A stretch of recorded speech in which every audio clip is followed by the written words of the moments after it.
We are live, Beena, we are live. Hello and welcome to Moreness-Culture. Good morning, Syl. Good morning, Green. And good morning, everyone who is going to join us live and record it. You all are most welcome to Moreness-Culture. How are you, Yes. Syl? I'm most well. I'm most well. I was hearing happy tales of just mourners coming into one's life. And, whenever I Yes, hear tales of mourners, it gives me great joy. It gives me great of joy. course. And Moreness is everywhere in every Exactly. possible way. This is something we Exactly. just need to be open, to be receptive towards Moreness. Yeah. When Syl said Yeah. Moreness and he asked me, okay, it's just a fun thought because he asked me, what is Moreness in Urdu? Like what would be the equivalent word for that or appropriate word for Yes. that? And Yes. I was thinking, and then I You realized were that a okay, tad, you were, Veena, you were a tad flummoxed. what is this now? That's the word flummoxed when you, oh, I don't quite know, Yes. I can't figure it Okay. out, right? So So flummoxed, right? yeah, flummox. So if it is about that, it happens many times with me, at least like okay, once a Yeah, week is a yeah, regular thing right, because when you get so attuned with one language, your mind deliberately disconnect. Okay, if you really focus on learning, your right, mind deliberately uh, disconnect itself from the previous language. yeah, Otherwise, yeah, it yeah, is very difficult to think in a new language. If you want to yes, think in a new language, you have to deliberately disconnect from the old language, which is yes, habitual yes, also. So it's a very profound mechanism to learn from. Okay, to how to disconnect from habits and be deliberate. This is something I'm continuously doing, and it yeah, helps me to grow tremendously. Right, I know that okay, it could be of course nothing for other people, but for me, my growth is amazing, tremendous. Really, I can admire. This is the moment of self appreciation for me because I really, really appreciate myself for the growth and the process of learning and growing. I'm so blessed, but also I feel that, okay, yes, I'm achieving something. I cannot say I have achieved something, but I'm achieving. I am getting something, which is so profound, so huge. Anyway, thank you, so universe. Thank you, Syl, and thank you, everyone. You guys all are equally important in this process. And of course, you played a vital role in my learning and growing process, and you are playing. Anyway, thank you. Coming back to the thing that, okay, yes, I was thinking about what Monas, the equivalent word in Urdu. And I realized that actually, there's, at least in my understanding, there is no word equivalent to moreness with the concept. If I would go literally, like, okay, yes, then I can find something. But the concept of moreness, I didn't find anything in Urdu. yeah, And yeah, of course, I was kind of expecting because it's a new concept. yeah. There's a nuance there. But then I found something which is a concept Oh, of not the Urdu, but it's a concept of Islam, the religion. And before that, wow. I never found anything. Abundance is a different thing. Correct, Baraka correct, or correct. barakat or baraka is a different thing. That's And abundance. Yeah. that is no, barakat Oh, is moreness. Barakat is oh, moreness because it is not about quantity. Abundance is limited, like okay, it's just attached to or connected or associated with the quantity when you have more than your need. But birkat is something like when you don't have, a need, but it's good and brilliant and awesome. but also Yeah. like okay, when you don't have anything more than your need, even less than your need, really. But even that minute, like really tiny little thing, get becomes so amazingly huge in value. So the moreness is actually not the physically in mm, maximizing the thing, but maximizing the value of something which is not physically enough. That was the concept. Okay, I will come back to this again because I want to Oh, say it in more appropriate, nice words. But what I'm saying that okay, if you have just one slice of bread, but the nourishment of that bread and the joy of that bread slice will become so valuable if you will have moreness into this, that it will be more than just two whole bread. yes. a loaf of bread. Yes. And then you Yes. will have the Yes. value, you will get the value of that, like, okay, really amazing full dinner or lunch Oh, in just one simple plain slice of bread. This is what moreness, or at least this is what baraka or birkat, the concept is. So, like, even the quantity is not wow. enough, but the value is amazing, tremendous, huge. So that is something Yeah. somehow Yeah. connected Yeah. Yeah. to the moreness. And the value is right. And the value is not valuable because it's satisfying a need. No, no, Right. It's no. beyond need satisfaction. And that's Exactly, very important exactly. to understand in moreness, right? Yes, It's extra. It's bonus. yes, It's not superfluous, but it's bonus. It's extra. It's exactly, what you don't expect. It's what you never imagined even possible. This is all exactly. moreness, right? Exactly, exactly. And I was thinking, okay, why I was sharing. Okay, it sounds of course so much. This is so important and so brilliant to discuss. But actually, the point was not that. Why I was sharing that, because I was, say the word again, sir. Flummoxed, flummoxed. Yes, yes. This is what happened to A me at tad the time. flummoxed, not completely, just a tad, just a little bit flummoxed, but yeah, flummoxed. Okay, Yeah, yeah. Well, amongst. Okay, look it up, and see what they say what flummoxed is, and get a okay. nice I idea will, of I it. will, I will, I will. But Yeah, so that was at the time. And I was like, okay, oh, why I'm like this? Because I was assuming myself that, okay, at least I understand and I can talk about and I can discuss this. I can share about more. So why I was like that? Because that question was beyond my expectation. That was the moreness for me.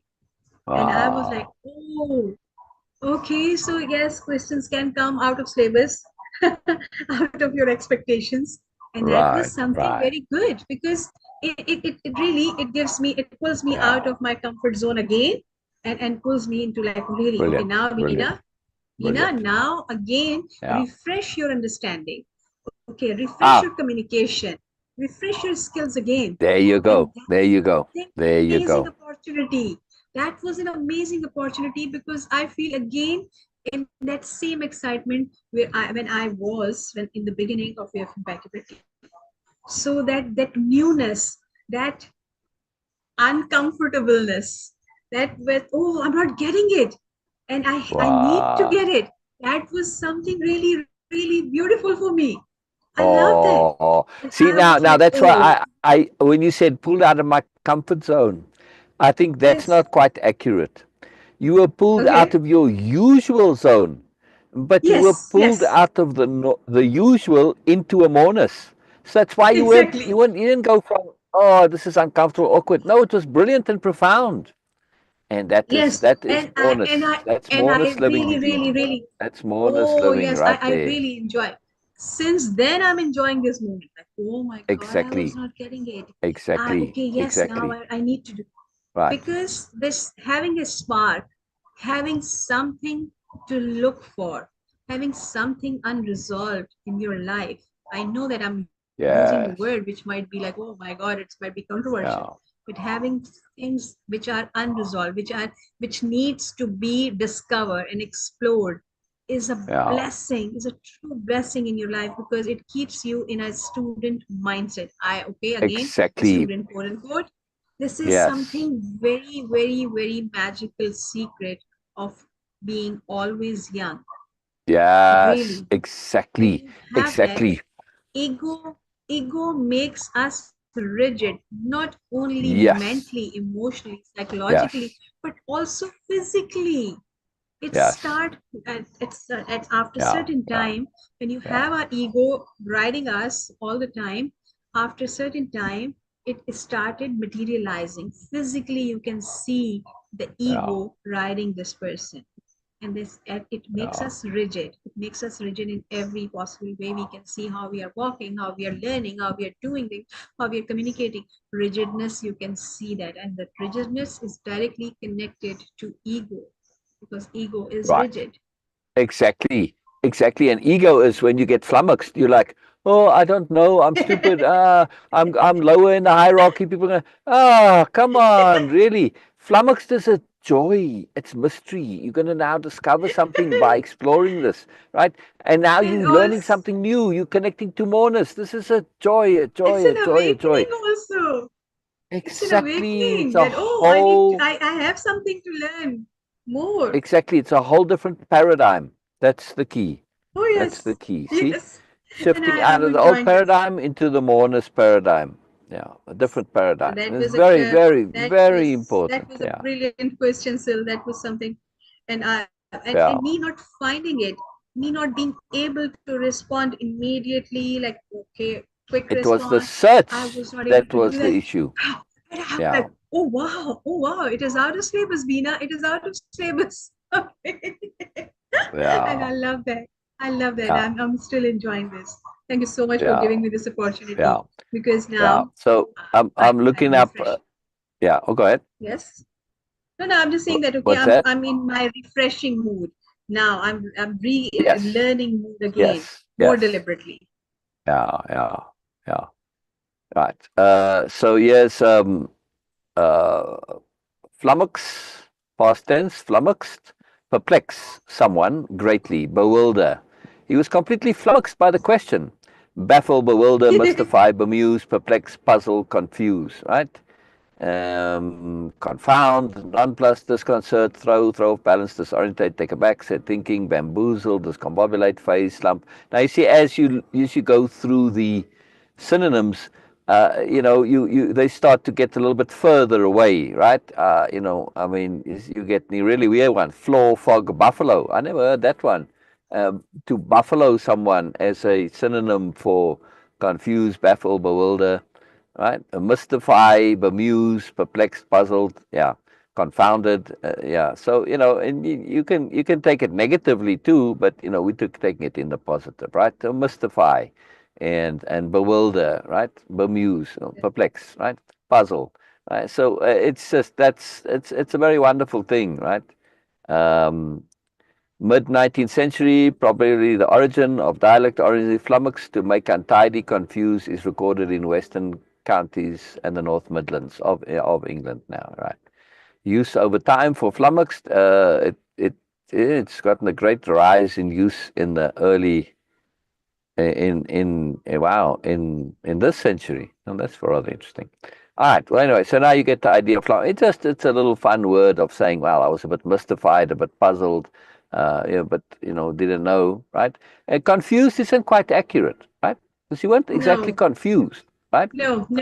no. Right. You see, and bewilder isn't exactly accurate either. Mystify, not quite exactly. It's a combination of all little pieces of those. Hence, flummoxed. Yeah? Because the flummox part comes in that you kind of, well, I should know this. I should be able to easily say, but I can't. It's like, wow, okay. And flummoxed implies that you kind of stopped in a way, right? Uh, oh, you can't go any further. And now you have to really look and careful. You have to go into a new space in order to find what you need. Yes, you see, Yes, Beena? yes, Yeah, yes, yeah, yes, yes. yeah. Brilliant, This is brilliant. All something right. like okay, in those moments Yeah, it was an awareness that oh yes, this is something new, exactly. and this is something I'm going Exactly, to learn now. exactly, exactly, exactly. And you were stopped to say, "Wow, I don't have an answer here where Yes, I kind of should have in a way, right?" And exactly, that's when we get exactly. flummoxed, right? When we don't have a response or an answer or a knowing or an understanding, and we feel that, oh wow, it's like, how come I don't have this? See, that's when you flummox. When you Exactly. say, how come I don't have this answer? Flummoxed, right? So the, Yes. the the point that for all the new TikTokers joining, hello TikTokers, I'm always thrilled when you're here. Why are we talking about flummoxed and being flummoxed? Because I asked Beena, what is moreness in Urdu? Now, the Urdu is Beena's first language. But as of lately, the last couple of years, Beena switched to thinking in English. Yeah, Yes. because we do a lot. We do a lot together. We come on every day. We hang out a lot. We fully engaged in learning and growing and in moreness, right? So Beena switched to thinking in English because Beena, she may have the odd occasional grammatical thing, but it's totally irrelevant. Why? Because Beena is most articulate in English. Why? Because she has a massively large conceptional vocabulary. She understands these conceptions. She knows them, right? And when you understand conceptions and you have a good collection of those, which is part of Way of Impeccability, we create a dictionary of power. It's your individual dictionary of power. So this is a big deal, and this is what she's done, which is what makes being articulate and expressive and able to elucidate as well. So switching into this, when I asked her what is moreness in Urdu, and I don't remember why exactly I asked just in a moment. She was flummoxed, and that's why we're discussing flummoxed. And she was also sharing at what a joy this was to discover and investigate and figure out, because she said there isn't actually a word in Urdu specifically, but there's an Islamic concept that represents moreness. And it was a great joy for her to connect all of this and to discover and learn. And she was connecting to that innocent part of her, that child side, not childish, but the childlike side, which is part of Way of Impeccability, part of Moreness-Culture. We seek to connect to our childlike side and be sophisticated at the same time, both, right? So in the sophistication of this conception and understanding it, looking for it, researching it, figuring out, Beena discovered this joy of awareness of connecting to moreness. Right? If I'm doing an appropriate repeat back of what you all said, Yes. yeah, Beena? Yes. Right. Yes. And, Yes. and this is just Yes. beautiful, and this is the joy of learning, and it's also one of the great profound magics and awesomenesses of Moreness-Culture, which is what we're about. Yes. What we do on a daily basis, we Yes. share Moreness-Culture. Right? Why is it so awesome? Because in superiority culture, if you don't know, this is a negative. Oh, I'm stupid. People are going to think I'm stupid. I'm going to go lower in the hierarchy, blah, blah, blah, right? All of this stuff. Not knowing is seen as a negative, and people experience it emotionally as a negative, right? So they get very stressed when they don't know. Whereas in Moreness-Culture, not knowing is an opportunity to connect to moreness. Yeah. You have that mystery, that opportunity to say, wow, here's something that I don't know. And if I know it, I'm going to have moreness in my fantastic. And you eager to explore what you don't know. You take the awareness of not knowing is a great joy. It's not a negative, it's a joy because it's a starting point into moreness, right? Complete change, complete opposite reaction. This is really, really profound. All right, let's continue with our reading. Where are we at in our story, right? We are continuing to read book 2 of Carlos Castaneda's book series, in which he is apprenticed to Don Juan, and we are specifically reading to connect to Don Juan. Don Juan is the character. Not all of Don Juan's teachings, because some of them aren't available to us, like when he talks about, the power plant stuff. This is not something we can replicate. But what we can utilize is all of his teachings concerning character and worldview, right? And that's our focus here. Well, anyway, we're doing a capital R reading, and we bring Moreness-Culture to bear on this, which means that we are going to take what Don Juan says and add even more to it, right? And go even deeper and look at the layers, look at the implications, etc. All right, so where we are in the story is Don Gennaro did a demonstration of will. Now, they don't call, Don Juan doesn't yet call it will here, he just calls it tentacles and fibers. And he says, when you are able to perceive energy directly, people appear as luminous cocoons, egg-like cocoons of luminous fibers. And from the middle, more or less, they're particularly thicker, stronger fibers that are like tentacles. And those tentacles, if developed, can connect to the world around you. And Don Gennaro gives a demonstration of how to use these tentacles, which later on Don Juan and Don Gennaro will call will. Yeah. Hmm. Rather than intent, will, the personalized application of your energy, right? And it's a direct connection, right? Local, it's local. And he climbs up this steep waterfall, and he jumps to a rock in the middle, and he does profound feats which Carlos, he only sees it through the filter of ordinary perception. So he just sees what he thinks is incredible feats of acrobatics and physical prowess. He doesn't see the energy. Whereas, Don Juan, when he explains it, he says, no, Don Guanaro was taking these tentacles and attaching it to the rock and holding himself in place with other tentacles, and then he allowed the one that was attached to pull him towards it. That's why he was able to stand there on this rock in the edge of the waterfall with all the water rushing him in. Right? So he explains to Carlos. But now Carlos is very bothered because he didn't perceive this, whereas the other two apprentices, Pablito in particular, he perceived most of it and Nestor some of it, but Carlos got nothing, right?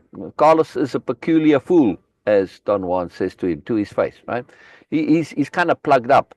When Don Juan perceives him energetically, it looks like he can perceive, but but Don Juan knows that he cannot. This is very baffling to him and Don Ganaro. Anyway, this is the universe keeping Carlos plugged so that we get all of these stories, we get all of these implications. But now we're at the part where Don Juan says, because Carlos really wants to perceive. He says, I want to perceive. And the only way you can do this, says Don Juan, is to use the smoke again, right? Humito, he calls it, the little smoke, right? And he explains why. And Carlos is reluctant to do this, but anyway, so this is where we're picking up the story, right? And let's continue from there. So we'll do our joint reading again. I'll screen share you in a moment. All right, here we go. Very good. Tell me when you can see, Beena, and then we'll start reading. Yeah. Let's gonna move the pictures. So exciting stuff, right? And for all you joining us here, right, on TikTok, please comment, ask questions. We love those, right? Those are a very big deal. They matter a lot to us. We love questions. I want to just see. Oh gosh, my other windows. I want to see if anybody on Instagram has joined us while we wait for that to clear up. Nope, nobody yet on Instagram. Hey, Instagrammers, IGs, where are you all? Maybe it's not connected. Is it connected? No, it is connected. Yeah, okay. Some days it goes like that. Who knows? Mysteries of the universe. All right, can you read, Beena? Yes, just a minute. I was also not Instagram, so I'm just making a comment here. Okay. All right, well, I'll start reading. I'm going to be reading Don Juan, and then Beena reads everything else, Carlos and Carlos's comments, because this is Carlos talking, right? I mean, he's telling the story, right? We'll soon know where you stand, he said cryptically. Well, this is Don Juan.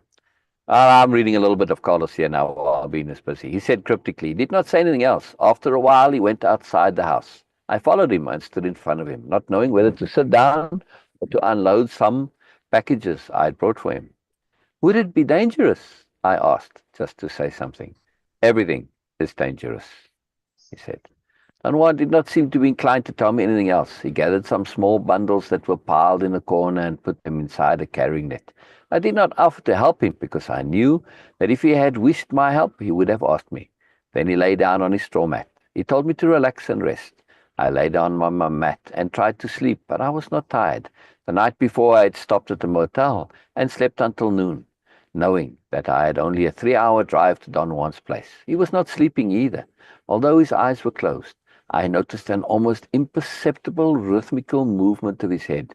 The thought occurred to me that he was perhaps chanting to himself. Let's eat something, Don Juan said suddenly, and his voice made me jump. You're going to need all your energy. You should be in good shape. He made some soup, but I wasn't hungry. All right, so this is where we stopped yesterday. Yeah, right, Beena? Yes. All right, so you continue to read here. Yeah. We read a bit more, I guess. No. Well, just 2 or 3 lines more. But let's continue by where I highlighted the next day. You continue read. Just a minute. Okay, it's done. Sorry for disturbing, but that's all right. I'll continue reading. The next day, November 9, Don Juan. I'm here. I'm here. Okay, go. Okay, go. Okay. The next day, November 9th, Don Juan let me eat only a morsel of food and told me to rest. I lay around all morning, but I could not relax. I had no idea what Don Juan had in mind, but first of all, I was not certain what I had in mind myself. We were All sitting right, under. so this is very key here. This is very Yes, key here, right? Now, yes, Beena and I are sharing Moreness-Culture. The root, the core of Moreness-Culture is Way of Impeccability. This is a program that you can actually do if anybody wants to, but it's the core, right? And I share much from Way of Impeccability. Much of Way of Impeccability overlaps with what Don Juan says, but it also goes further. And it takes key concepts and makes them a bit clearer. Don Juan talks about intent, but he never actually specifically talks about clarity of intent. And in our Dictionary of yes, Power, we have this term, clarity of intent. And look here with Don Juan, with Carlos, right? If he had understood, if he had this conception in his own personal Dictionary of Power as part of his own personal vocabulary, his own personal understanding, and he understands the importance of it, then right here where he says, I wasn't sure of what what I had in mind, right? In other words, I was not certain what I had in mind myself. He had no clear yes, intent. And we're going to see how important this is, because clarity of intent not only enables you to know where it is you're going, what you have in mind, but it enlists the universe. Plus, when you have a clarity of intent, not just a goal or an idea, or no, but an intent, because an intent is different to a goal or a wish or a hope, right? A very, very different thing. Now, what happens? All those energy fibers start to connect to what will assist you in obtaining your intent. Yeah? So you don't have your own self working against you; it works with you. But in a ordinary neurological sense, it's about emphasis. When you set an intent, this is a very serious business. There's a lot of energy. This is a commitment to something that you are making already, making effort, not going to make effort, but making effort to acquire, accomplish, achieve, right?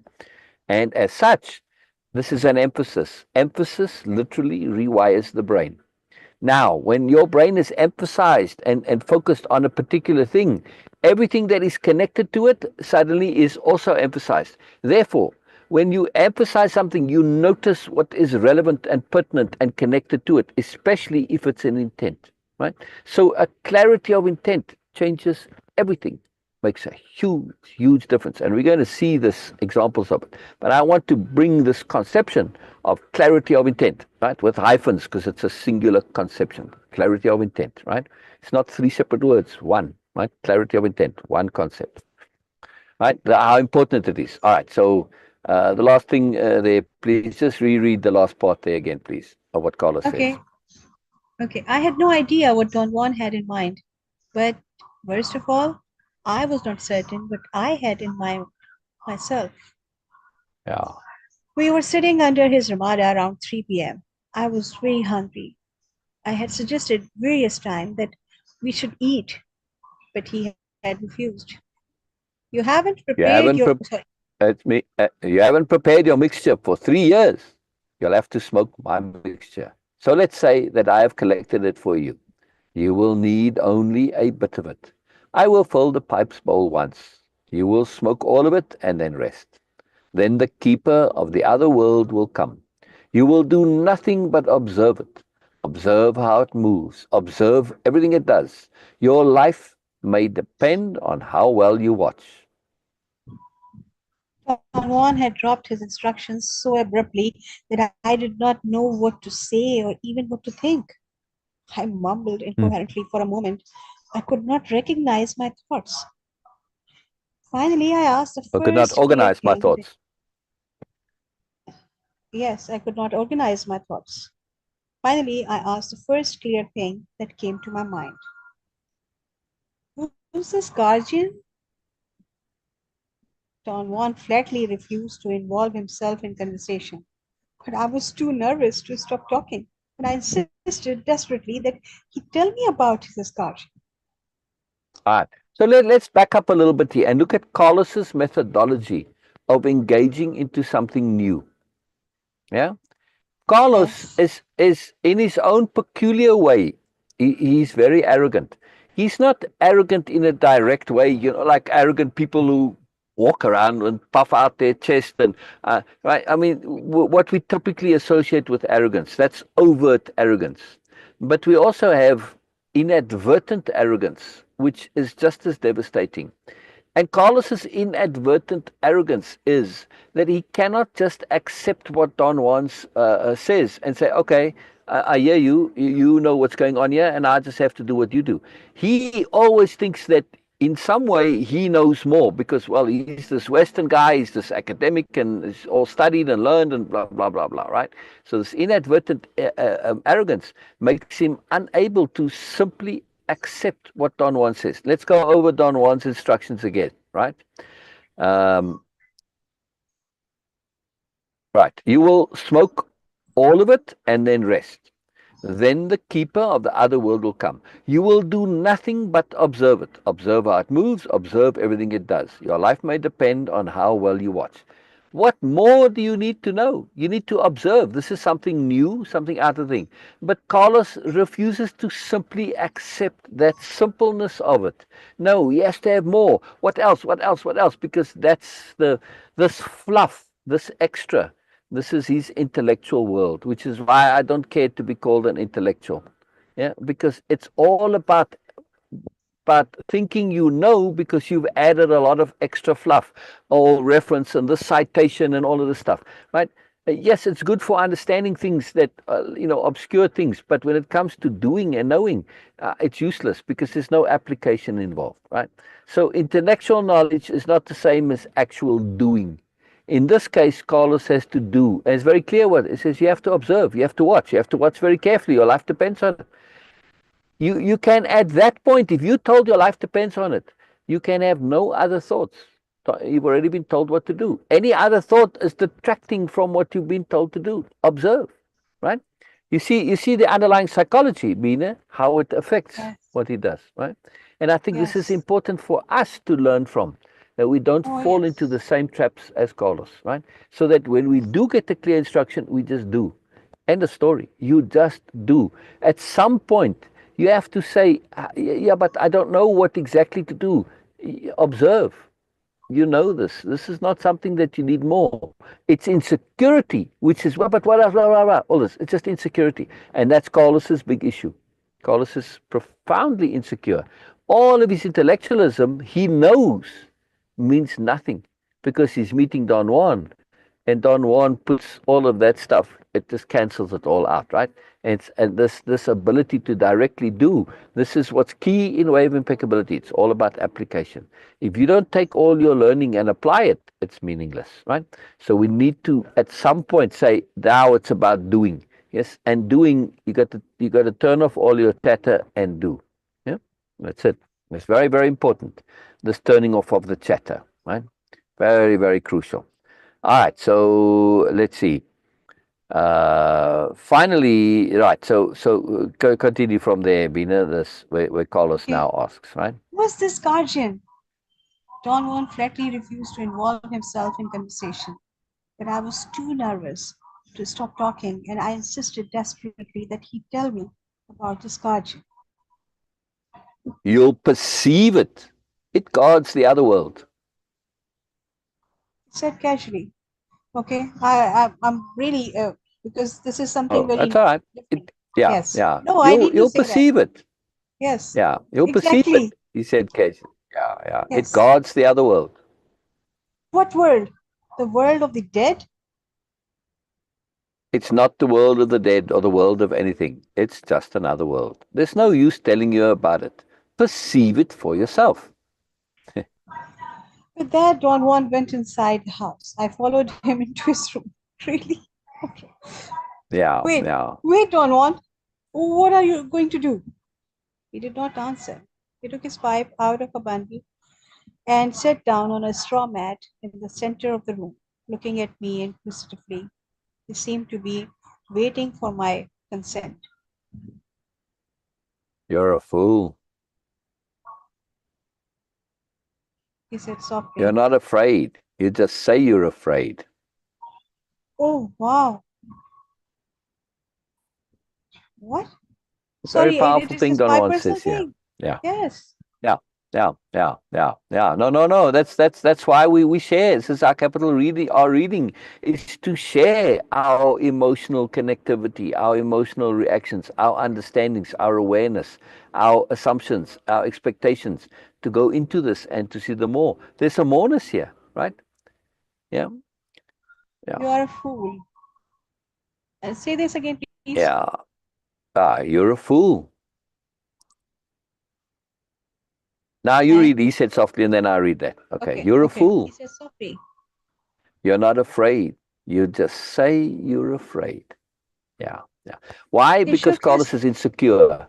Yeah. So I want to go into this insecurity a little bit and come to another profound conception in our dictionary of power.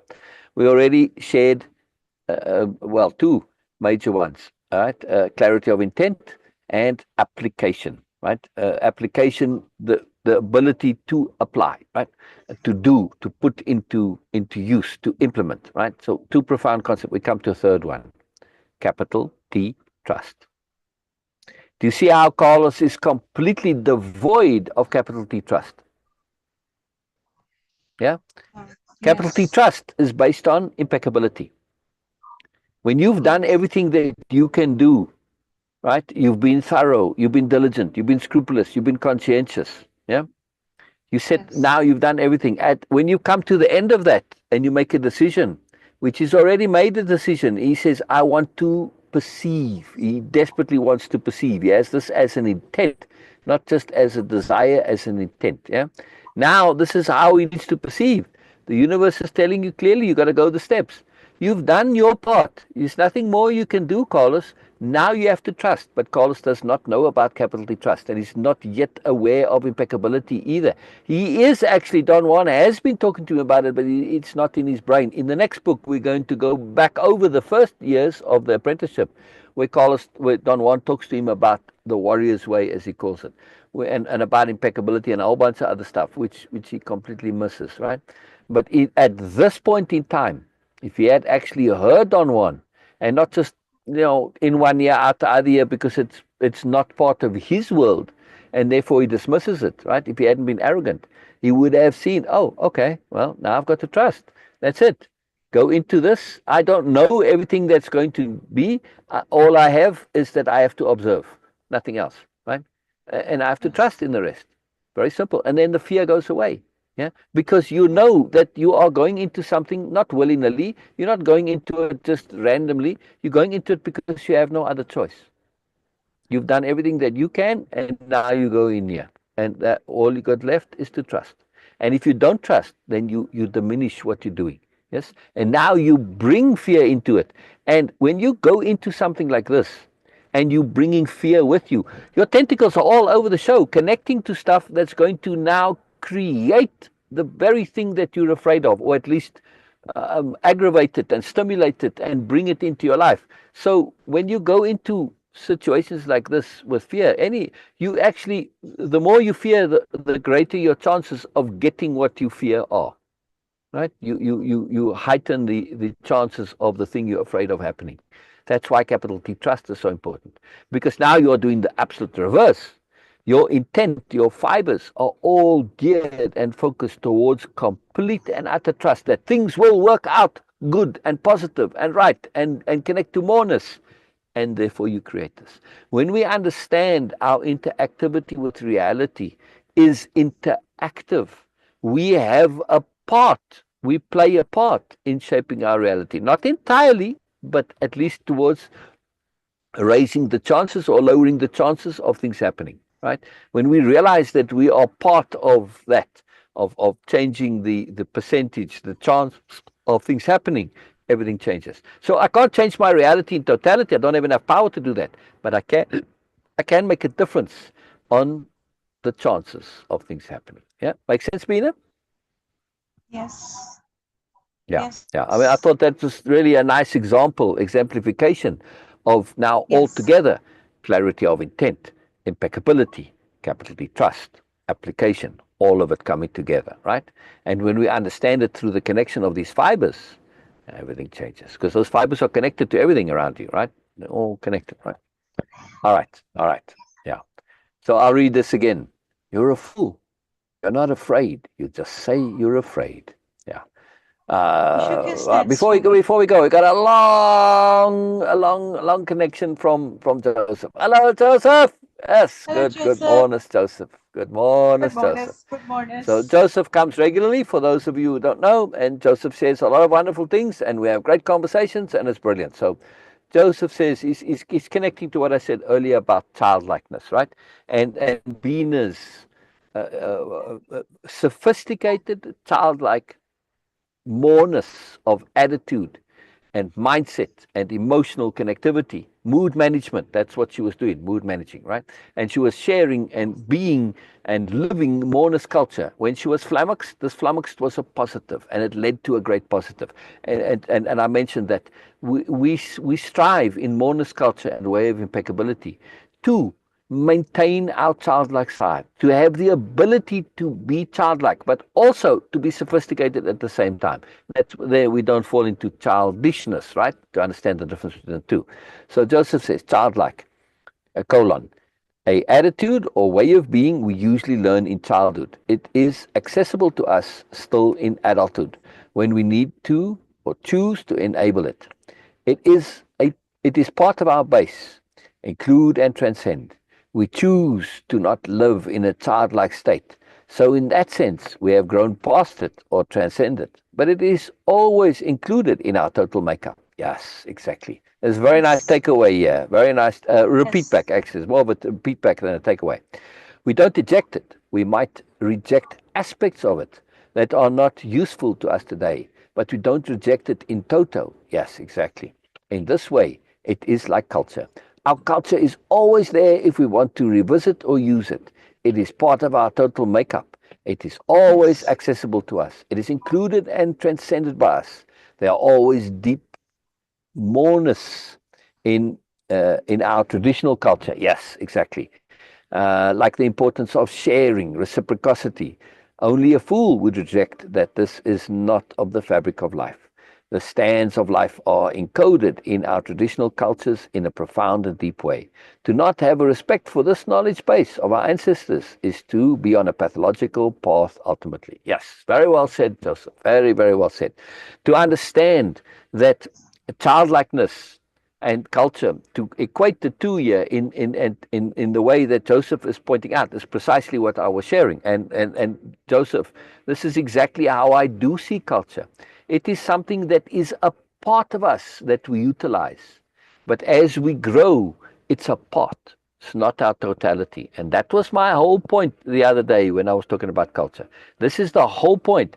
Whereas childlike, very few adults stay in a childlike state and maintain the childlikeness as the be-all and end-all of their being, right? I mean, that would be inappropriate. But yet this happens with cultures. Yeah, and people can get immersed in their culture and they live and everything about them is their culture. And they don't realize that, if you really want to move into moreness, you have to understand that culture is something that you have to add to, grow. It's a component, it's a part, it's not the all, right? And this is what you're saying there. So wonderful, wonderful, wonderful repeat back and take away both at the same time. Most excellent, Joseph. So yes, absolutely. So when we understand childlikeness and culture, there's many similarities, and conceptually very much the same. Yes, something that is useful and valuable that we hold on to as a part of us, but ultimately we transcend. Yes, and we go further, right? And it's balance, right? So, like I said, we aim in Moreness-Culture and in Way-of-Impeccability to be sophisticated and childlike, or sophisticated and innocent, both at the same time. You can be.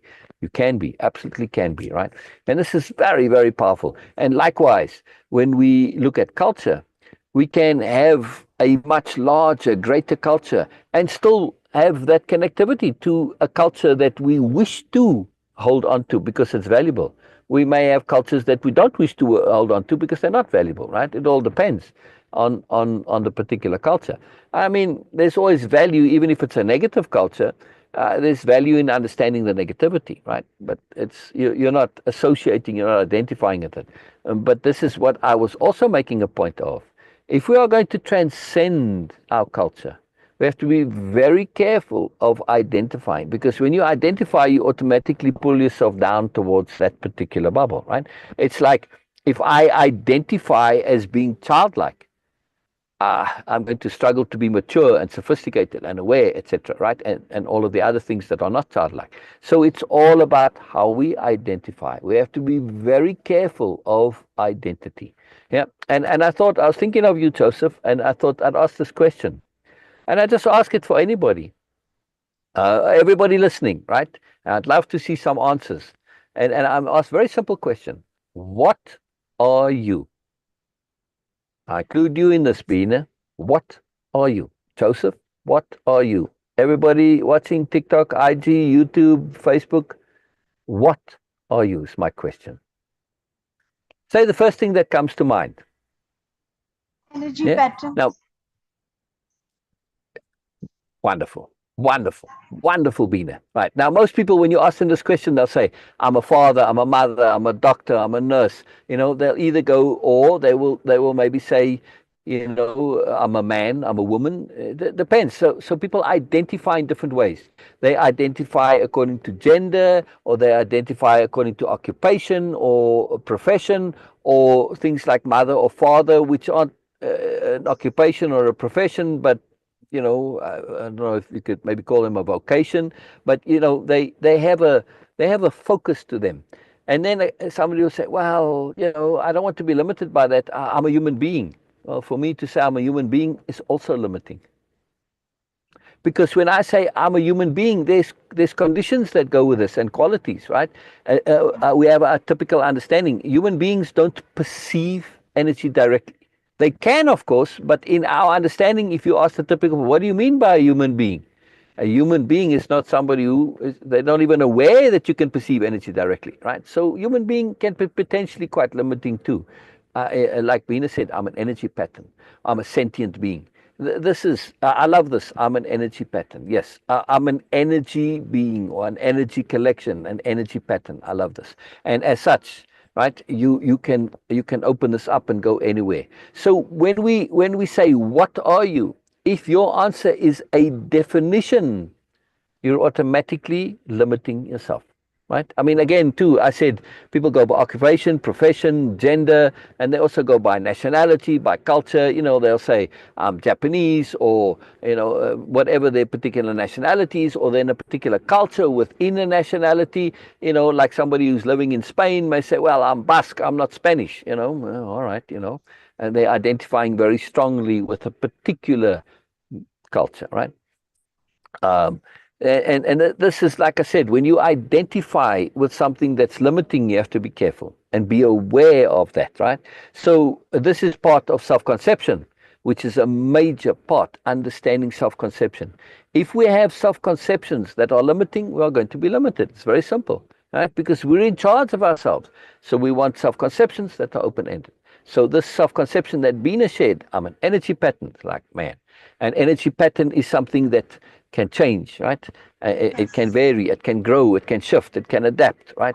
So for me, I could say too, as a particular say, what am I? I'm appropriateness, or at least I strive to be appropriateness. I would love to be able to say I am, but I'm learning to be appropriateness. But that's what I aim to be. I believe I am appropriateness. I just have to get there, right?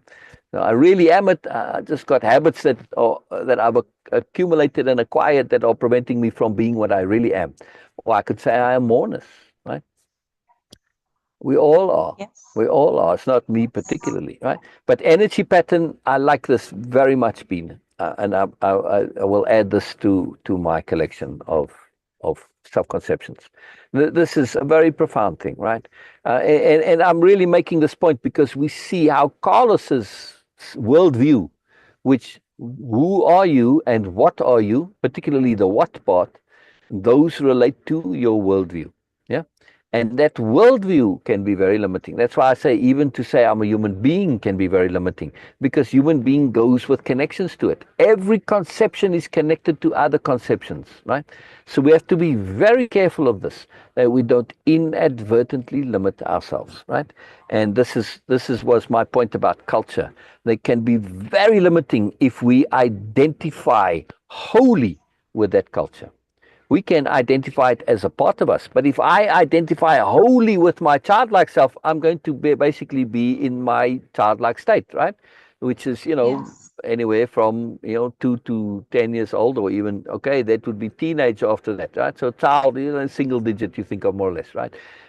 And this I cannot do.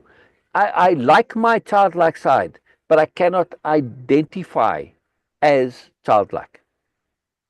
I can identify with my childlike part, but I cannot identify as childlike. It's a nuance of understanding, but it's a very critical nuance. Yes, Beena? Makes sense? Yes. Absolutely. Yeah? Absolutely. Okay. So Joseph, just to further elucidate on this point, yes? To identify with it as a part is very different to identify it with it as a whole, right? Very, very important to make that distinction for the relativity of its significance in the whole. Yeah, yeah, very, very important. All right, brilliant, brilliant. Okay, all right. So let's continue. Yeah, right. From where he shook his head slowly. Right. Yes. Okay. He shook his head slowly from side to side. Then he took the little bag with the smoking mixture and filled the pipe bowl. I am afraid, Don Juan. I'm really afraid. No, it's not fear. Oh. I desperately tried to gain time and began a long discussion about the nature of my feelings. I sincerely maintained that I was afraid, but he pointed out that I was not panting, nor was my heart beating faster than usual. I thought for a while about what he had said. He was wrong. I did have many of the physical changes ordinarily associated with fear, and I was desperate. A sense of impending doom permeated everything around me. My stomach was upset, and I was sure I was pale. My hands were sweating profusely. Okay, profusely. Profusely, profusely. Yes, profusely.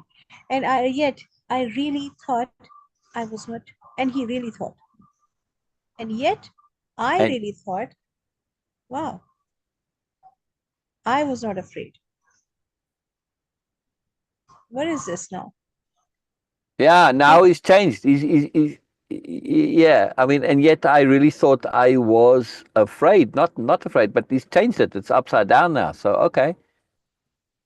I did not have the feeling of fear I had been accustomed to throughout my life, the fear which has always been idiosyncratically mine was not there. I was talking as I paced up and down the room in front of Don Juan, who was still sitting on his bed, holding his pipes and looking at me inquisitively. And upon considering the matter, I arrived at the conclusion that what I felt instead of my usual fear was a profound sense of displeasure or discomfort at the mere thought of the confusion created by the intake of hallucinogenic plants. Don Now we Juan. get to the root of it. Now we get to the root of it. This is Carlos's insecurity. He's going to afraid of losing his clarity, his intellectual clarity, because without that, there's going to be nothing in his mind. You see, this is what makes him who he is. And there's a part of him that realizes that all of this stuff doesn't mean a hill of beans compared to Don Juan. Right? Don Juan is, in Carlos's words, a superior human being. Yeah. That's Yes. how he thinks of Don Juan. Yet he's not intellectual. He's from a whole different world. He's just, he's just an old guy, he's a primitive Indian, blah, blah, blah. So this condescension, which he doesn't directly share, but it's part of his brain. So Carlos is very conflicted because he's got a side of his brain that thinks all of this nonsense and another side that sees the reality. I mean, Don Juan is awesome, right? Now, Don Juan doesn't think in terms of superior. He just, I'm different. That's who I've learned stuff. That's it. There's no grading and hierarchy, but this is still part of Carlos's world. So this conflict between one bubble and another bubble, he's probably got a whole bunch of these bubbles. This is what's causing him the problem here. It's not fear, it's conflict. Yes, which is this profound discomfort. Yeah. Another nice word for conflict, right? So very, very cool. Yes. All right, please continue, Beena. At the mere thought of the confusion created by the intake of hallucinogenic plants, Don Juan stared at me for an instant. Then he looked past me, squinting as if he were struggling to detect something in the distance. I kept walking back and forth in front of him until he forcefully told me to sit down and relax. We sat quietly for a Yeah. few minutes. For a few minutes. So Carlos. Sorry, Joseph, I called you Carlos. Joseph says, as a self-conception here, right? And then in inverted commas, an energy packet that perceives. A truly spiritual, Wow. philosophical, esoteric, and yet humorous definition. Yes, Oh, this yes. is marvelous. An energy Yes. packet that perceives. I love this, Joseph. This is wonderful, wonderful. Yes, it's accurate, and I love the bit of humor in there, but it is very deep. It's truly spiritual, philosophical, esoteric, and yet an energy packet that perceives. And if we can perceive, we can learn. Oh, yes. If we can perceive, we can learn, right? So to me, perceive automatically connects to the ability to learn and grow. Yeah, right?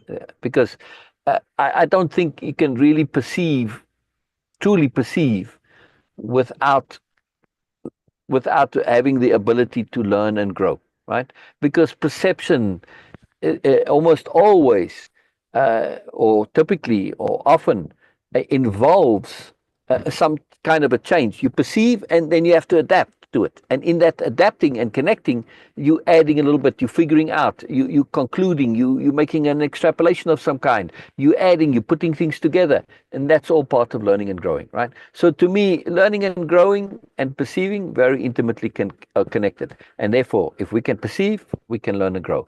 And if you aren't learning and growing as a result of your perception, well, then I don't know, then there's kind of something wrong with you, right? So it's just like a duh that if you're going to perceive, you're going to take what's valuable and add it to you and grow and learn, right? It's like this duh, right? Now, we want to learn via perception. To learn, capital L learning, which is typically our learning is we perceive something that's valuable and useful and we put it out. That's the reason for our learning, because it's valuable and useful. However, if we switch that around, or not switch, but add to that and go further and say, I want to learn because I want to learn. I don't know what is valuable and useful to me. I'm going to go out and simply learn. And then I'm going to discover value and usefulness I never imagined. This is when we deliberately engage in learning as a joy, like when Beena was flummoxed. This was like, man, now I'm looking at this. Wow, this is exciting, right? See, and she got to a moreness. When we are after the fact, we only perceiving what's valuable and useful.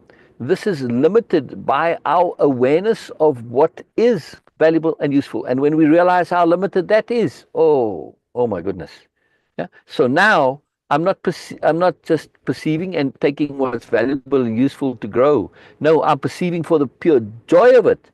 And if something more comes, great. But I know always that in the pursuit of perception and exploring the world, there's always going to be valuable and usefulness. Plus, there's moreness, which goes beyond value and usefulness. Of course, moreness is also valuable and useful, but there's more to moreness than simply valuable and usefulness. That's why it's called moreness, right? It's a very profound thing. And then we get to discover that which we never thought possible, which we never could have imagined. New worlds, alternate realities, alternate capabilities, alternate conceptionalities, like this conceptionality of being an energy pattern. What did you say? Did you say energy pattern? Yes. Energy pattern or an energy packet? Yes. No, Or I we said could say energy pattern. energetic.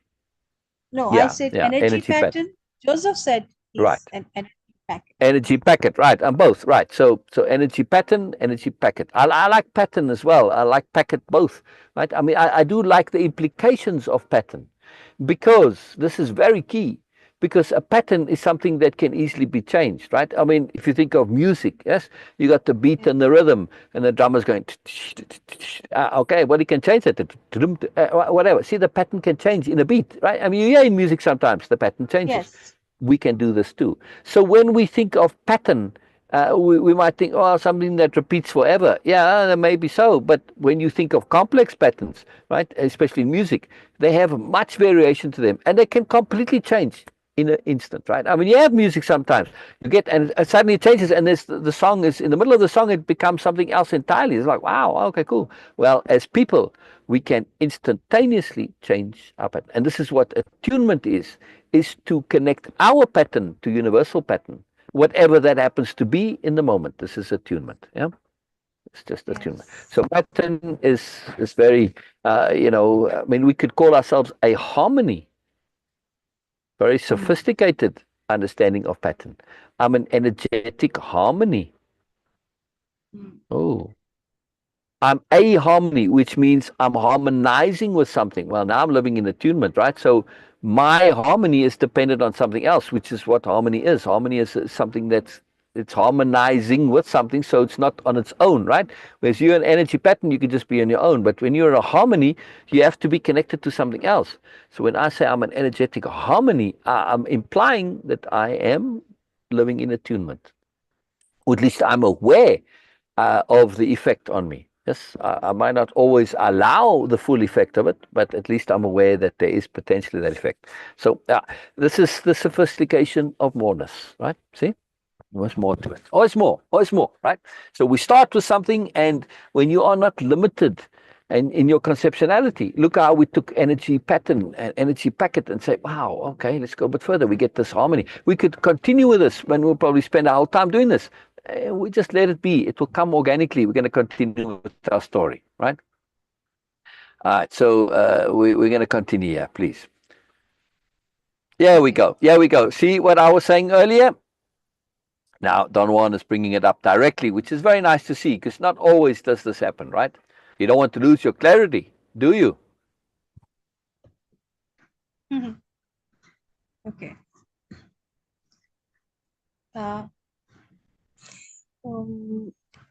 You don't want to lose your clarity, do you?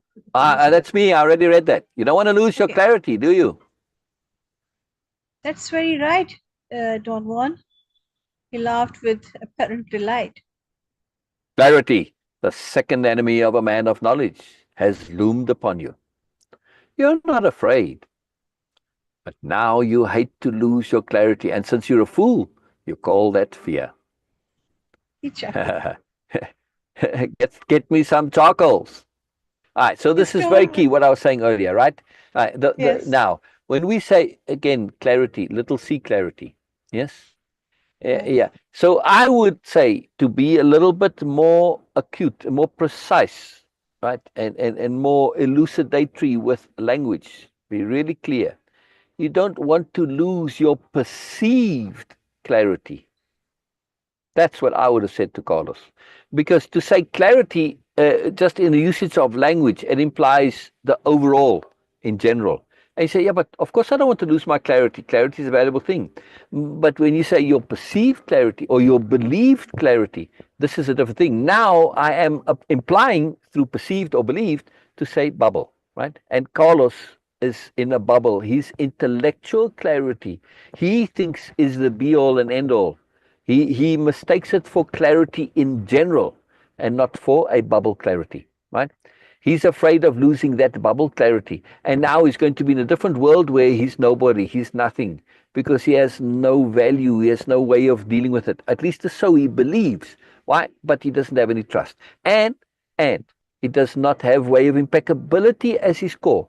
With way of impeccability, you can go into any situation. It doesn't matter, any reality, because you've got your integrity, you've got your thoroughness, you've got your discipline, you've got your conscientiousness, right? You've got your thinking it through to the end. You've got your ability to shift to multiple perspectives. You've got your patience. Right? You've got all these tools. You've got your self-conception that can shift. See? Tools. There are more of them, but I'm just mentioning a few. To understand that when Carlos thinks that his clarity, his intellectual clarity is his world, he's mistaken. And he doesn't have a worldview that enables him to transcend that. When we have way of impeccability, we have a core that allows us to go into any world. Any. Whether we know it or not, doesn't matter. Because we know what we are. We have trust and faith in our character, in our impeccability. Yes? And impeccability is best use of energy. Incredible thing, right? So very, very powerful. Does this make sense, Beena, in terms of of making this point about clarity clear? Clarity needs to be contextualized. In other words, it needs to be contextualized to make sense. When you just say clarity, you're taking it in its totality. That isn't the clarity in its totality is not really the issue. It's bubble clarity that's the issue. All right. So, so you don't want to lose your clarity, do you? Okay. That's very right, Don Juan, I said. He laughed with apparent delight. Clarity, the second enemy of a person of knowledge, has loomed upon you. You're not afraid, but now you hate to lose your clarity. And since you're a fool, you call that fear. Get me some tacos. His tone was kind and reassuring. I got up automatically and went to the back of the house and gathered some small pieces of burning charcoal from the fire, put them on top of a small stone slab, and returned to the room. Come out here to the porch. He Maybe placed I a should read. straw Come mat. out here to the porch. That's Don more Juan called accurate. loudly from outside, yes. He placed a straw mat on the spot where I usually sit. I put the charcoal next to him and blew on them to activate the fire. I was about to sit down, but he stopped me and told me to sit on the right edge of the mat. He activated the fire. I was about to sit down, but he stopped me and told me to sit on the right. Oh, sorry. He then put a piece of charcoal in the pipe and handed it to me. I took it. I was amazed at the silent forcefulness with which Don Juan had steered me. I could not think of anything to say. I had no more arguments. I was convinced that I was not afraid, but only unwilling to lose my clarity. Don Juan has masterfully employed the capital key C conception of queuing. It's in our dictionary of Yes, power, right? So I yes, mentioned these. Of course, you can over time, if you join us regularly, you can put all these things together. I mean, if anybody, I would highly recommend you make your own dictionary of power and add these things in. You can elaborate on them as you go through. But these are very powerful, right? Like clarity of intent, application, impeccability, and of course now I'm bringing in a very powerful conception here, capital C queuing. This is what Don Juan has used here. He cued Carlos, and so Carlos calls it, what did he say? Steered me, whatever he said, guided me. Anyway, yeah, but this is he's brought Carlos to a point where he's made him understand in a very subtle way, very sophisticated way, also, right? Very, very yes. powerful. All right. But all right, puff, puff, just one bowl this time. I sucked on the pipe and heard the chirping of the mixture catching on fire. I felt an instantaneous coat of ice inside my mouth and my nose. I took another puff, and the coating extended to my chest. When I had taken the last puff, I felt that the entire inside of my body was coated with a peculiar sensation of cold warmth. Mm. Don Juan took the pipe away from me and tapped the bowl on his palm to loosen the residue. Then, as he always does, he wet his fingers with saliva and rubbed it inside the bowl. My body was numb, but I could move. I changed position to sit more comfortably. What's going to happen? I had some difficulty vocalizing. Don Juan very carefully put his pipe inside its sheath.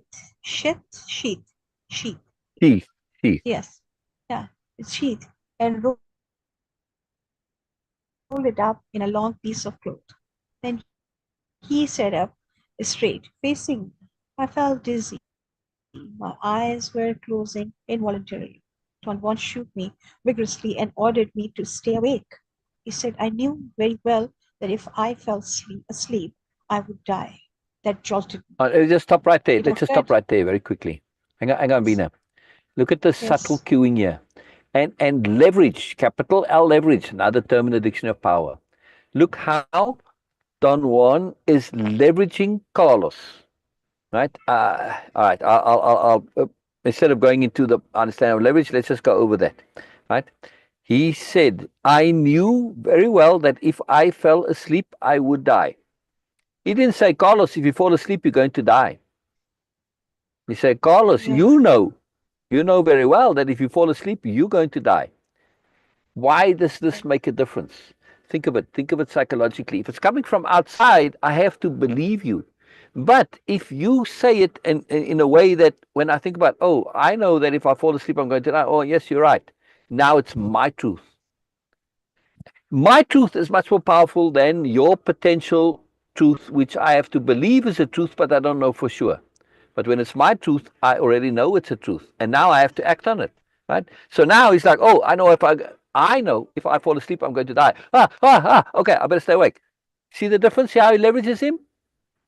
Yes.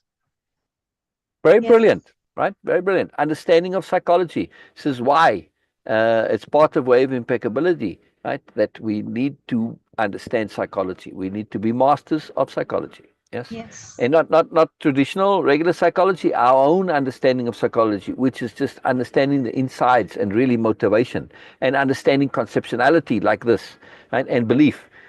To when somebody else says something, well, I can have total trust in you, but I'm still believing it. Yes.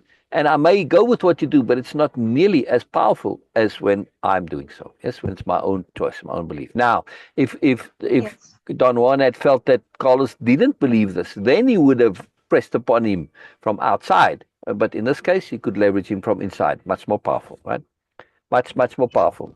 All right, Beena, we're now starting on Carlos's journey, and I think we'll stop right here, right? Yes. Where it says, where is this, Okay. right? My body was numb, Okay. but I could move. Right? What's going to I had happen? some All right. So difficulty now vocalizing. right. So this is now the start of his experience with the seeing, and the connection to the guardian is going to come in this. And it's a very profound experience for Carlos. Well, we'll do that next time. I just want to comment on Okay. one more thing. Right. So in Way of Yes. Impeccability, right, the program, what makes it very, very different is that it is focused on application, and there are the tools of what it's not a program which is sharing a bunch of beliefs that you've got to do. No, it shares self-evident sensibilities, and exactly in the same way as Don Juan leveraged Carlos's insides. Way of Impeccability is set up to do precisely the same thing, to connect you to what you already know, or if you didn't know it, what you will come to know and come to believe as truth. Why? Because you figured it out for yourself. You've come to understand the self-evident sensibility of something. So it's got nothing to do with beliefs. Patience, it's a self-evident sensibility. It's like a duh. Once you understand what it is, you understand clearly what we're meaning by it. Okay, there we go. Or clarity. When we understand clarity of intent, it's like a duh. It's like, wow, how can I not use this? When you see something as a duh, you for yourself see the duhness of a profound conception. You can never, ever after that ignore it. I mean, you can kind of push it to the side, but it's always going to be in you somewhere. Like this awareness of Carlos's, that if he falls asleep, he'll die. He does know this, right? And he's very acutely aware of it. It wasn't in the forefront of his brain. Don Juan simply brought it from the background to the foreground, right? To the forefront, to make him aware of it and hold it in awareness, right? Okay. Now, the point I'm making is in Way of Impeccability, that we'll share the self-evident conceptionality, right? As part of the program, you go, you share it, you see it. Now, what is your task? Your task as a participant is to do a repeat back and a takeaway on each slide, the whole module, the whole session, everything, right? But those repeat backs and takeaways, this is you making it your own. And this is crucial, right?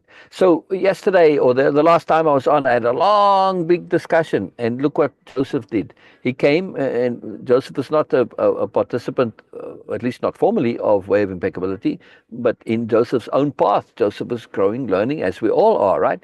And Joseph did a fantastic repeat back with a bit of takeaway also. Right, and then in the program, the differentiation between the two is there, but they get combined very often too. And this is very powerful. Why? Because Joseph has made this awareness, this understanding his own. And look, when I said, what are you? Likewise, right? Energy pattern, Joseph put it in his own words, right? To say, I'm an energy packet, yes, that perceives, an energy packet that perceives, right? This is fantastic. Now, Joseph has made it his own.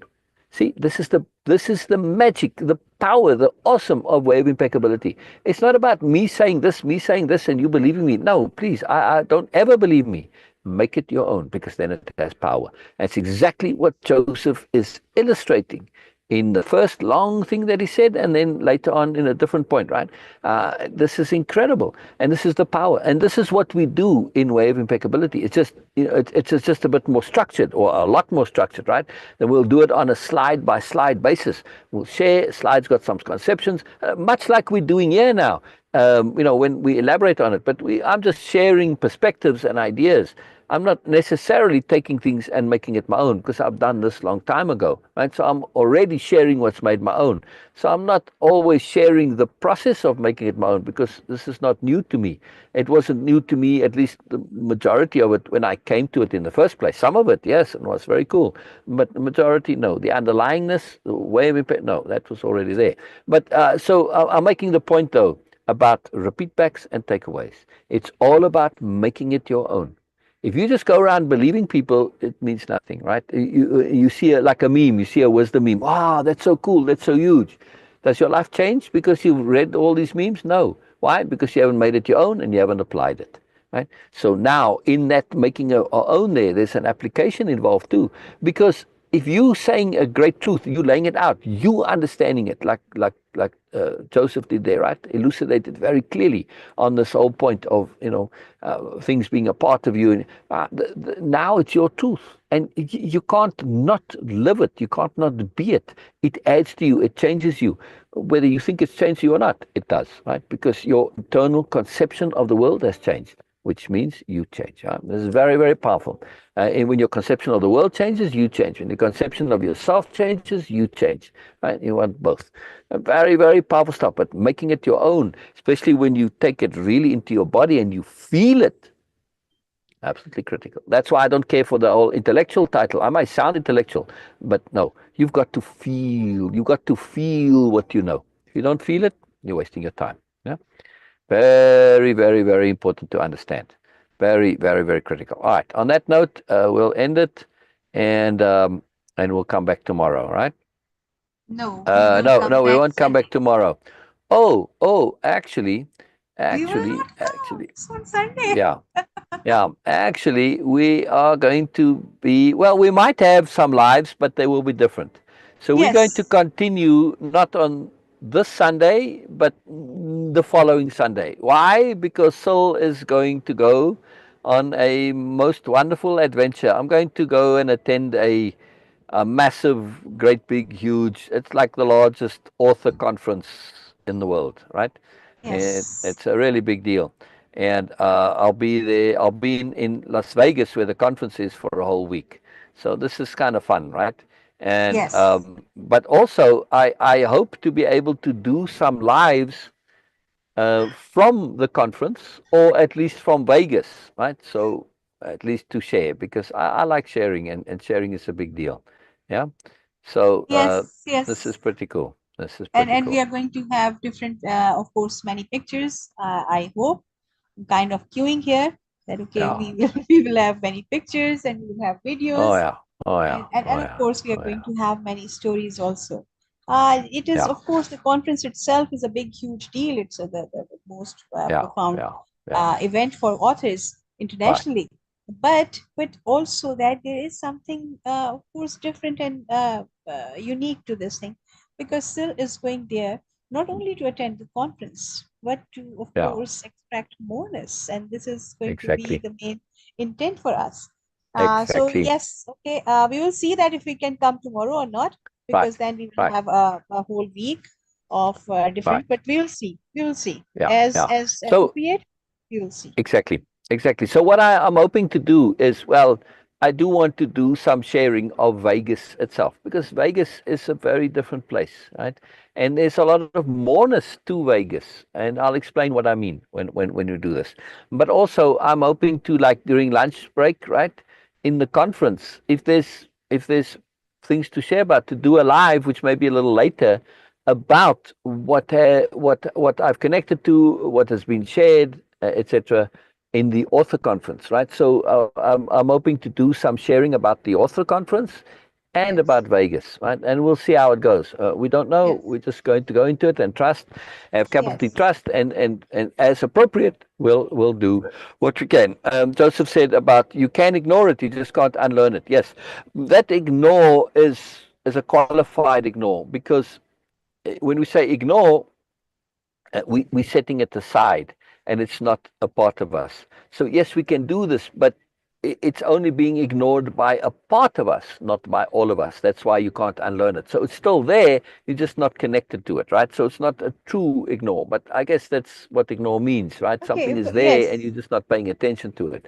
Also, Exactly. No, that about this unlearning. Okay, I always feel that I cannot unlearn anything.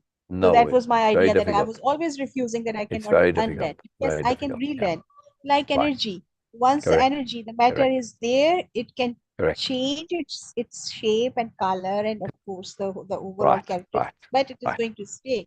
Like Right. we have water, it can be ice, it can be steam, it can Right. be, of course, anything else, but Yeah. it is going to stay there. Right. So Right. unlearning is not the process. Exactly. Relearning, yes. Exactly. And that's why I liked energy pattern. I like the word Yes. pattern because Yes. when we understand ourselves from a full psychological point of view, and how we work, and especially from how the mind affects the body, right? And not just psychologically, but to include emotionality into that and perception. When we understand ourselves as an energy pattern, we can think of it in a different way. We are a collection of habits, little Wow. pellets, right?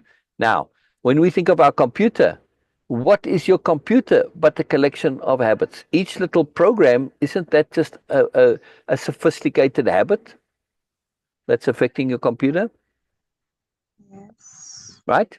I mean, yes, you say, yeah, but my program allows me to do this and that and that. Okay, it's an art program, but the habits are the paintbrush. The habits are the ink that you're using. The habits are the background, right? All of those are they already ritualized in the program, right? It's a very specific thing that you're doing, right? When you pick up that brush, it's a habit. Yeah, conceptually, it's a habit. See, so when we think of ourselves as a collection of habits, it's a very profound thing to understand. And then when we realize, okay, some of our habits are like the habit of thinking of a paintbrush as a paintbrush. This is wonderful. Yeah, not always, because I may use the paintbrush for other things, like here's my orange peeler. Mhm. It's a screwdriver, but I use it to peel my oranges with. It works very well. It's really brilliant. Fantastic. It's really awesome. So again, see, changing our habits. And when we understand ourselves as a collection of habits, it changes. This conception changes everything, because when we realize that we are this bundle of habits, and changing especially key strategic habits, this is a massive shift in our being. And also to change habits which are very limiting.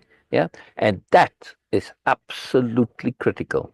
Yes. And also to take this all even further, I personally see it as old age as the accumulation of habit. It's like your computer goes slower, slower, slower, slower. Why? Because you're accumulating all those little background programs, yeah, that are running, and you use them and they were needed at the time, but you didn't deactivate them. So they keep running even when they no longer need it. And it makes your computer slower, slower, slower. Old age, exactly the same thing.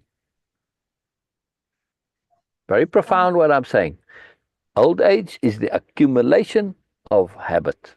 Yes, and particularly habits that we don't need. So we need to understand habit and say, "Oh, I better start taking these habits that I don't really need, those background habit programs that are just running, running, running, and undo from them, and learn to have only the liberation in my life.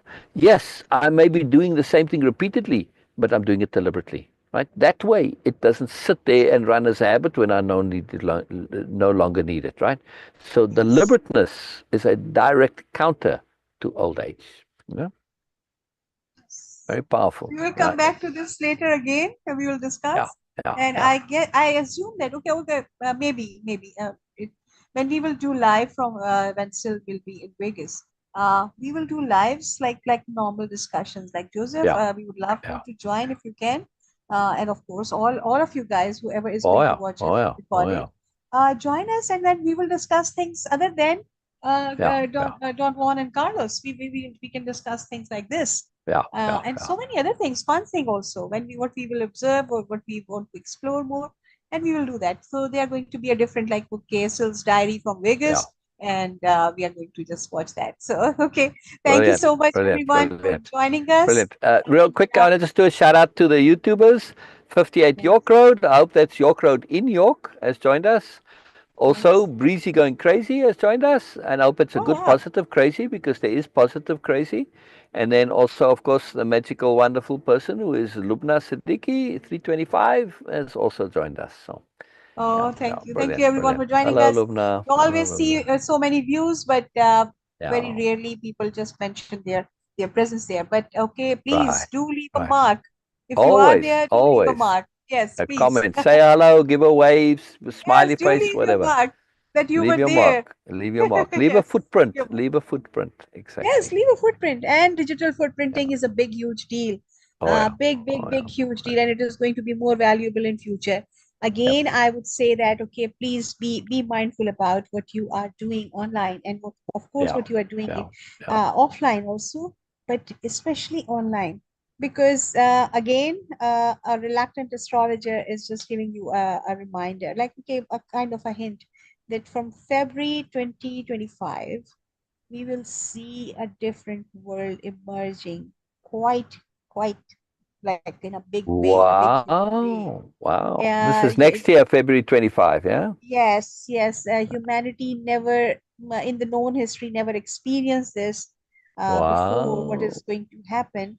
And it is not just about one rare asteroid or a planet or a star or a comet just making some movement. No, it is like every planet is going to Wow. be in a different Wow. way. Wow. And Now, note 12, Beena Sidd, a reluctant astrologer. So take Again, that yes, into I love this advisement. Yeah. this title from Syl. I love this, but Yes. I'm just giving you a big hint about this because this is going to happen, and we are going to see a different world. We are Yeah. already Yeah. there. Yes, some disappointment for some people, some achievements for some people, but collectively, we all are going to experience a new world. I am not going saying that okay, it's in a typical term of new world order and all that. No, it is a Interesting. change in awareness. Change in Wonderful. awareness Wonderful. see a shift, a big, huge shift. How it is Wonderful. going to accelerate. So this is Yeah. something very Yeah. interesting. And of course, every change root or sprout from chaos. So be like strap your belts and okay, Wonderful. mindful Wonderful. and just be aware and see, and here's a magic show is going to begin, like really. Wow. Okay, Very okay, exciting. okay, Very, everyone. very exciting. Yes, Very exciting. see you guys tomorrow, All right. hopefully Bye bye, tomorrow. Veena. Bye bye, Veena. I'll talk to you soon. I'll Yes, talk to you soon. yes. Wonderful. Bye bye.